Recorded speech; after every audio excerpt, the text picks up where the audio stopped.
January 1942. Somewhere over the Pacific, the air is thin at altitude. The engine of a Curtiss P-40 Warhawk vibrates steadily, its Allison's engine straining against gravity. Oil pressure is steady, ammunition full. No ships, no friendly escorts, just cloud shadows and silence.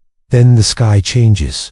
Small black specks appear first at the edge of vision. Too many, moving fast, spreading wide. 64 Japanese aircraft, their formation breaking into hunting arcs. Sunlight flashing off wings as they descend. The P-40 is alone. No radio chatter. No reinforcements climbing behind him. Just one American fighter, built for speed and ruggedness, facing a sky owned by the enemy. Every training instinct says the same thing. Turn and fight and die. Climb and be caught. Run straight and be surrounded. Inside the cockpit, there is no room for heroics, only seconds to decide. Only physics, fuel, and gravity left to bargain with. This moment did not happen by accident. It was the product of a world already at war, and to understand how one pilot reached this sky alone, we have to step back into the opening months of a conflict that was rewriting the rules of air combat. By the winter of 1941, the world was already burning. In Europe, the war had entered its third year. Germany's armies were locked deep inside the Soviet Union, stretching supply lines across frozen plains. Britain endured the long aftermath of the Blitz, rebuilding cities under blackout and rationing. Across the Atlantic, the United States watched, officially neutral, but increasingly aware that distance no longer guaranteed safety. In the Pacific, the balance of power was shifting faster and more violently. On December 7, 1941, Japanese carrier aircraft struck Pearl Harbor. Battleships burned in shallow water. Airfields were torn open before their pilots could reach cockpits. In a single morning, the illusion of American security in the Pacific collapsed. The United States was at war, but it was a war for which it was not fully prepared. Japan had not struck blindly. For years, its military leadership had studied American industrial strength and concluded that speed was essential. The Imperial Japanese Army and Navy pursued rapid expansion, aiming to seize oil, rubber, and strategic territory across Southeast Asia and the Pacific before the United States could mobilize. Its full power. Air power was central to that plan. Japanese pilots entered the war with thousands of flight hours. Training emphasized formation, discipline, situational awareness, and aggressive offense. Fighters like the Mitsubishi A6M0 and the Nakajima Ki-43 were light, maneuverable, and lethal in the hands of experienced aviators. Their doctrine favored numerical superiority, sweeping attacks, and relentless pursuit. By contrast, American air units in the Pacific were scattered, undermanned, and often flying aircraft never designed for tropical island warfare. The Curtiss P-40 Warhawk was one of them. Originally conceived in the late 1930s, the P-40 was a compromise aircraft. It was rugged, fast in a dive, and heavily armed by the standards of the day. Its Allison V1710 engine gave reliable performance at low to medium altitude. It could absorb punishment and still bring a pilot home. But it had weaknesses, serious ones. The P-40 climbed slowly. It lost power at high altitude. Against lighter Japanese fighters, it could not turn tightly without bleeding energy. In a sustained dogfight, the Warhawk was at a disadvantage. American pilots learned this quickly. Some learned it fatally. Yet the aircraft was what was available. Production lines were already committed. Newer designs were still months or years away from combat readiness. In early 1942, the P-40 was sent wherever the fighting was hottest: Malaya, the Philippines, New Guinea, Australia, and it was often sent alone. Airfields were primitive. Maintenance crews worked without spare parts. Pilots flew multiple sorties a day, sometimes sleeping in cockpits between alerts. Communications were unreliable. Radar coverage was sparse or non-existent. Many interceptions began not with early warning, but with visual contact: enemy aircraft already overhead. This was not a war of careful preparation. It was a war of reaction. American air commanders quickly realized that survival depended on abandoning old assumptions. The instinct to turn and fight drilled into pilots trained against European-style opponents was deadly against Japanese fighters. New tactics had to be learned in real time, often during combat itself. Speed mattered more than elegance. Altitude mattered more than courage. Disengagement mattered more than kills. It was within this unforgiving environment that one P-40 pilot found himself climbing into hostile skies, unaware that within minutes he would face not a formation, an entire sky filled with enemy aircraft, and that moment would test everything the early Pacific War had taught American airmen so far. From newly captured airfields across Southeast Asia and the Pacific, Japanese fighters launched daily patrols and escort missions. Bombers moved with confidence. Reconnaissance flights probed deeper into Allied-held territory. For many American pilots, the first sign of Japanese presence was not a warning, it was tracers cutting through the sky. Japanese air doctrine emphasized control through numbers. Large formations were not just tactical tools, they were psychological weapons. A sky filled with aircraft created panic, disrupted decision-making, and forced opponents into mistakes. Against understrength Allied units, it worked devastatingly well. American squadrons often launched piecemeal. One or two fighters scrambled while others were grounded by mechanical failure or fuel shortages. Pilots climbed alone or in pairs, already disadvantaged before contact was made. Training back home had not prepared them for this reality. Many American pilots were proficient aviators, but combat experience was scarce. Few had faced enemies willing to press attacks relentlessly, or formations that refused to disengage. The Pacific was not a duel, it was a swarm. The Curtiss P-40's role became brutally clear. It was not a dogfighter, it was a hit-and-run aircraft. Commanders who understood this emphasized strict rules: avoid turning fights, attack from altitude, dive away immediately, use speed, use gravity, live to fight again. But doctrine on paper and instinct in the cockpit were not the same thing. When contact came suddenly, when enemy fighters appeared above or behind, pilots had seconds to choose between training, instinct, and survival. The engagement that would define this story began as a routine scramble. An American airfield, carved out of rough terrain, received reports of enemy aircraft approaching. The information was incomplete. Numbers were unknown, altitude uncertain, but there was no time to wait. Fighters were ordered into the air. Only one P-40 reached interception. Height in time. Mechanical delays grounded others. Fuel calculations forced some to abort their climb. Radio interference broke formation plans before they could form. By the time the lone Warhawk leveled off, the sky ahead was already alive with motion. 64 Japanese aircraft fighters, escorting bombers or sweeping ahead of them, spread across multiple altitudes. Some flew high cover, others descended in loose elements, scanning for targets. This was not an accidental encounter. This was deliberate airspace domination. From the Japanese perspective, a single American fighter was not a threat. It was an opportunity. A lone aircraft could be isolated, surrounded, destroyed quickly. From the American cockpit, the situation was unmistakable. There would be no help, no clean engagement, no heroic last stand that altered the battle. What remained was a choice: fight by the enemy's rules and be overwhelmed, or refuse the engagement entirely and survive by denying the enemy what they expected most of. Turning battle. This was not a decision taught in textbooks. It was a decision born of early war experience, bitter losses, and hard-earned understanding of the P-40's true strengths. In the seconds before the Japanese formations closed, the pilot committed to a solution that ran against every visual expectation of aerial combat, and in doing so, he would leave 64 enemy pilots momentarily uncertain of what they were seeing. That uncertainty would become his only advantage. The canopy framed a sky filled with movement. Wingtip to wingtip, the Japanese formation stretched wider than any engagement a single pilot could process at once. There was no time to count aircraft, only to recognize patterns, closing arcs, sun angles, relative altitude. Fear did not arrive as panic, it arrived with clarity. American pilots in early 1942 understood something painfully well. Death in the air rarely came from a single mistake. It came from being drawn into a situation where no correct move existed. Surrounded fighters did not die because they lacked courage. They died because physics stopped offering exits. The pilot's hands remained steady on the controls. Breathing slowed deliberately. There would be no attempt to track individual opponents. That way lay distraction.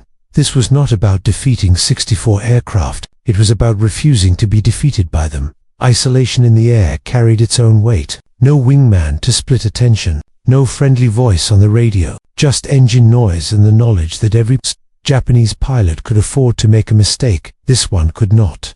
The solution forming in his mind was not dramatic. It was not aggressive. It was cold. Survival would come not from fighting harder, but from becoming untouchable. And to do that, he would have to ignore the oldest instinct of air combat entirely. 64 aircraft meant layered threats.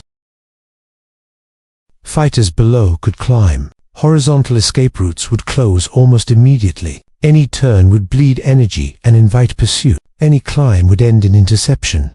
Japanese fighters excelled at one thing: turning combat. They could outmaneuver the P-40 with ease, staying inside its turn radius until guns found flesh and metal.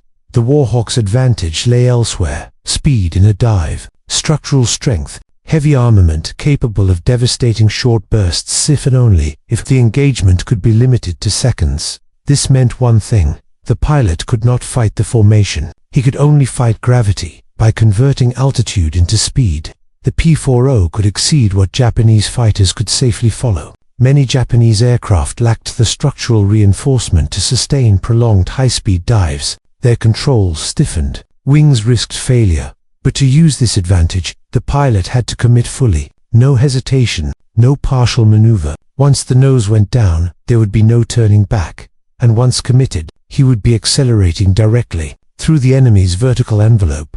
A choice that only worked if executed perfectly. It was heavy, broad-winged, built with armor and self-sealing fuel tanks that added weight but saved lives. Its 6.50 caliber machine guns delivered crushing firepower, but only when a firing solution existed.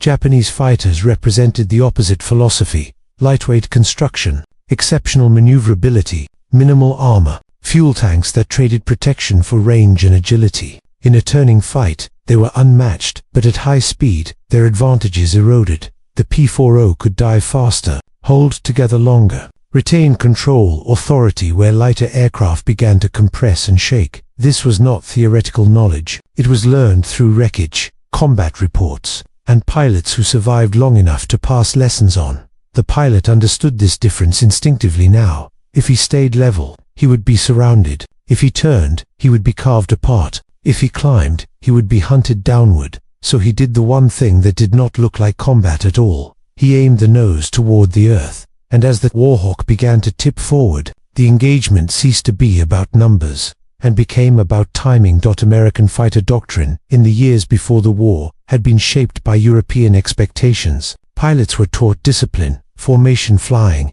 and the importance of coordinated engagement. The ideal battle was controlled, structured, predictable. The Pacific shattered that. Model leadership at the squadron level began to adapt almost immediately, often ahead of official doctrine. Veteran pilots, those who survived their first encounters, quietly passed down a different set of rules. Never turn with a Japanese fighter. Never chase alone. Always keep an exit. But perhaps the most important lesson was this: disengagement was not failure. This idea ran counter to everything young pilots believed about courage. Walking away from a fight felt like surrender. Yet in the Pacific, survival itself became a contribution. Every pilot who lived could fly again. Every aircraft saved could fight tomorrow. The pilot in the P-40 had absorbed these lessons, not from manuals, but from absence: empty bunks, missing faces, aircraft that never returned. Leadership did not need to give him permission to escape. Experience already had. So when he rejected the engagement, it was not defiance. It was alignment with a new, unspoken doctrine born of necessity. Japanese pilots were trained to expect resistance in predictable forms: turning engagements, climbing defenses, desperate last stands. A single aircraft confronted by overwhelming force usually tried to fight or flee horizontally, both options ending the same way. What they did not expect was refusal. As the P-40 tipped downward, it did not attempt to evade laterally. It did not scatter. It committed to a steep dive directly through the airspace beneath the formation. For a brief moment, Japanese pilots faced a dilemma: follow and risk exceeding safe dive limits, hold position and allow the aircraft to escape, split elements and lose formation integrity. This hesitation lasted only seconds, but in aerial combat, seconds were everything. Lone Fighter was not acting like prey. It was exploiting a boundary Japanese doctrine rarely crossed: voluntary disengagement at extreme speed.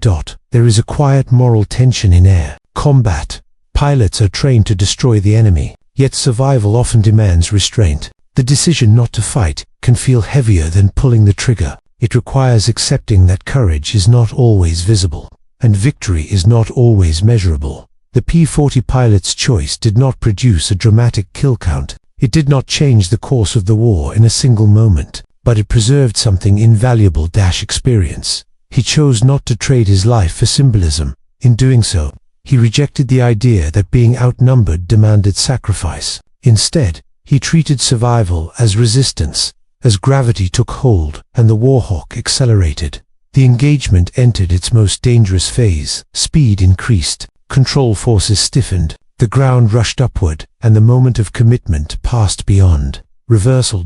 The nose dropped decisively. The horizon vanished upward as the Curtiss P-40 rolled into a steep dive. Engine power reduced. Note increased discipline over instinct. Airspeed climbed rapidly, the needles sweeping past safe cruising limits and into territory that demanded precision. The sky compressed. Cloud layers streaked past. The engine's pitch changed as airflow thickened around the fuselage. Control surfaces began to stiffen, not dangerously yet, but enough to remind the pilot that this maneuver had limits. Above him, the Japanese formation reacted. Some pilots broke instinctively, rolling after the diving fighter. Others held altitude, unsure whether pursuit was worth the risk. Formation cohesion fractured, if only slightly. That fracture was enough. The P-40 was no longer a static target. It was a projectile. At high speed, the Warhawk's broad wings bit into denser air. The aircraft stabilized, tracking true despite the pressure building on the airframe.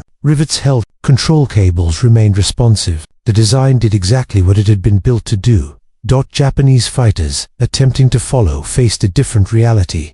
As speed increased, their controls began to tighten. Light airframes trembled. The margin for error narrowed sharply. A pilot who pushed too far risked structural failure or an unrecoverable dive. Several broke off. Those who stayed behind could not close the distance. The pilot did not look back. Looking back invited hesitation. His eyes stayed fixed ahead, calculating altitude loss, terrain, and the precise moment recovery would be possible. This was not an escape yet. At these speeds, a single mistake would mean tearing the wings free or burying the aircraft into the sea. The dive was only the first half of the solution. The second half required something harder: timing. As the P-40 approached denser air, the pilot began to ease pressure on the controls. Not a pull. Not yet. Just enough to feel resistance building. The aircraft protested slightly, the structure flexing under loads it was never meant to endure casually. Below, Japanese pilots had lost visual contact or abandoned pursuit. What remained was uncertainty. Where had the lone fighter gone? Had it crashed? Had it escaped? The answer would come in seconds, and it would surprise them at precisely the edge of control.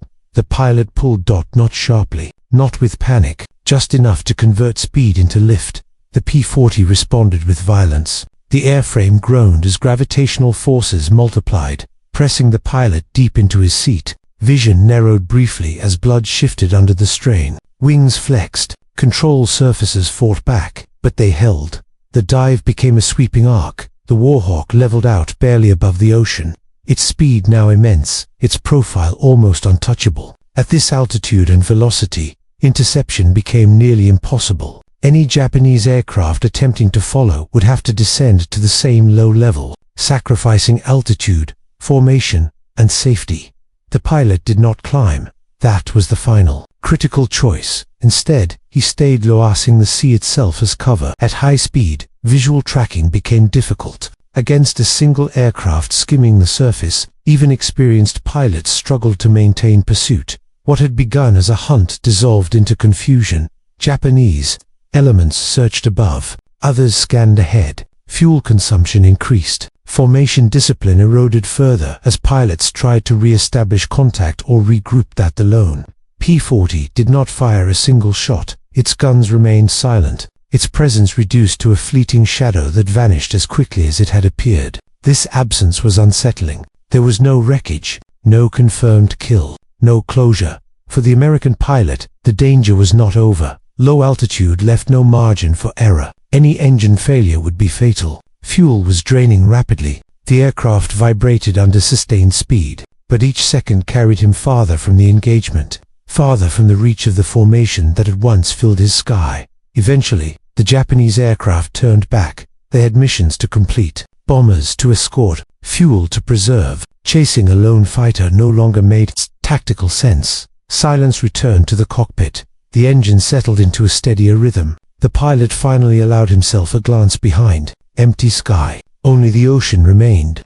Endless and indifferent. He had not won a battle, but he had done something equally rare in the early months of the Pacific War. He had survived, and survival. There was no celebration, no ground crew cheering, just relief, quiet, restrained, and deeply felt. The aircraft bore no dramatic scars, no smoking engine, no shredded wings. To an outside observer, it looked like any other returning sortie, but the absence of damage told its own story. In early 1942, most encounters with overwhelming Japanese air formations ended differently. Aircraft failed to return. Pilots were listed as missing. Wreckage washed ashore days later, if at all. Survival itself was noteworthy. Debriefing was brief and factual. The pilot described numbers, altitude, formation, behavior. He described the dive not as bravery, but as necessity. There was no claim of victory, no exaggeration, just a clear explanation of what worked and why. Commanders listened carefully. Every detail mattered. The hesitation in enemy pursuit, the difficulty Japanese fighters had maintained control in steep dives, the effectiveness of remaining low rather than climbing back into contested airspace. These observations did not travel upward as headlines. They moved laterally between pilots, between squadrons, across airfields carved out of jungle and dust. Lessons in the Pacific rarely spread through official channels first. They spread through survival stories. Soon, similar tactics began appearing elsewhere. P-40 pilots avoided prolonged engagements. They attacked from altitude and disappeared downward. They treated the dive not as retreat, but as maneuver. What had once felt like running away became understood as controlling the fight. Japanese commanders, for their part, noted something different, that American pilots were becoming harder to kill. The easy victories of December and January were fading. Fewer lone fighters were being drawn into turning battles. More broke contact quickly. More refused pursuit. It did not stop Japanese advances, but it slowed the attrition that had once favored them so heavily. This single encounter did not alter strategy, but it added weight to a growing realization. The war in the air was changing, and the changes were being written, not in directives, but in moments when pilots chose survival over spectacle. Those moments accumulated as months passed. The early chaos of the Pacific Air War began to harden into understanding.